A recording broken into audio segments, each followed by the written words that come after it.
ಪ್ರೀತಿಯ ಸ್ನೇಹಿತರೆ, ನನ್ನ ಬಗ್ಗೆ ಅನೇಕರಿಗೆ ಗೊತ್ತಿಲ್ಲದಿರೋ ಒಂದು ಸಂಗತಿ ಅಂದರೆ ನಾನು ಬೈ ಬರ್ತ್ ತಿರುಗಲ್ ತಿಪ್ಪ. ಒಂದು ಕಡೆ ತುಂಬ ದಿವಸ ಇರೋದು ಅಂದರೆ ನನಗೆ ಕಷ್ಟ ಆಗುತ್ತೆ. ಎಲ್ಲಿಗಾದರೂ ಹೊರಟು ಬಿಡ್ತೀನಿ, ಏನಕ್ಕಾದರೂ ಸರಿಯೇ.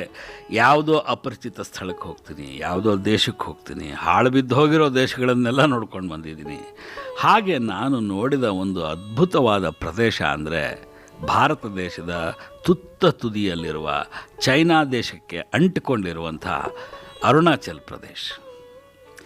ಅಲ್ಲಿ ಆದ ಒಂದು ಅನುಭವವನ್ನು ನೆನಪು ಮಾಡ್ಕೋತೀನಿ. ಅವತ್ತು ಹೊರಗಡೆ ಹಿಮ ಸುರಿತಾ ಇತ್ತು. ನಾನು ಜೀಪ್ನಲ್ಲಿ ಮೈಕೈ ಮುದುರಿಕೊಂಡು ಬೆಚ್ಚಗೆ ಕೂತಿದ್ದೆ. ನಿಜ ಹೇಳಬೇಕು ಅಂದರೆ ನನಗೆ ತುಂಬ ಚಳಿ ಆಗೋದಿಲ್ಲ. ಯಾವತ್ತೂ ನಾನು ಬೆಂಗಳೂರಲ್ಲಿ ಸ್ವೆಟರ್ ಹಾಕ್ಕೊಂಡಿಲ್ಲ.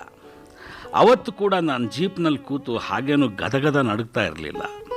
ನನ್ನ ಪಕ್ಕದ ಸೀಟ್ನಲ್ಲಿ ಕೂತು